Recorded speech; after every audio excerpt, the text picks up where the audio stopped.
Kelly. Thank you, Mr. Chairman.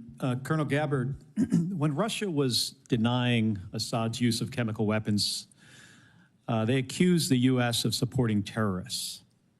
This is a line that Putin used frequently during the Syrian civil war as he supported Assad. Syrian officials made similar comments. They did it repeatedly. They did it in public. They did it at the United Nations. In 2016, you gave an interview in which you said, and this is a quote, "The U.S. is providing direct and indirect support to terrorist groups in order to overthrow the Syrian government." And in 2019, on the Democratic presidential debate stage, you said of President Trump, this is a quote, "This current president is continuing to betray us.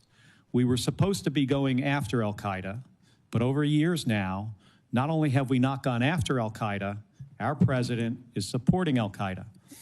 So I'm interested to hear, what was your goal in saying these things? And did you consider, before saying them, the motives of Iran and Russia, what their motives might have been before making these claims?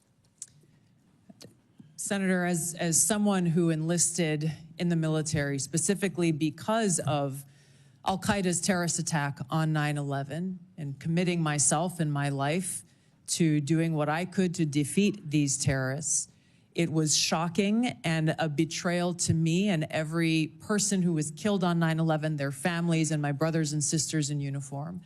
When, as a member of Congress, I learned about President Obama's dual programs that he had begun really to overthrow the regime of Syria, and being willing to, through the CIA's Timber Sycamore program that has now been made public, of working with and arming and equipping al-Qaeda in an effort to overthrow that regime, starting yet another regime change war in the Middle East.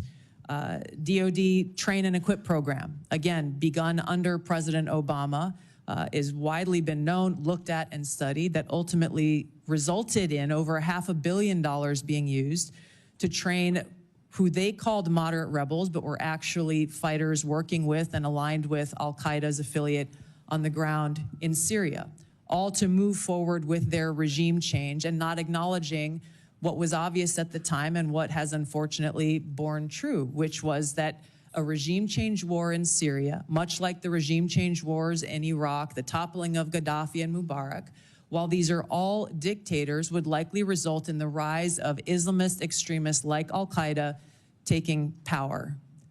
I shed no tears for the fall of the Assad regime, but today we have an Islamist extremist who is now in charge of Syria, as I said, who danced on the streets to celebrate the 9/11 attack, who ruled over Idlib with an Islamist extremist governance, and who has already begun to persecute and kill and arrest religious minorities like Christians in Syria. I understand. Why that should be acceptable to anyone is beyond me. It shouldn't is be. certainly and not I understand, in our interest. I appreciate your answer, and thank you.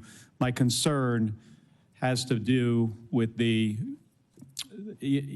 tendency to repeat Russian and Syrian, and even in some cases, I think we'll get into in the closed session, Iranian information, and to discount what comes from our intelligence community.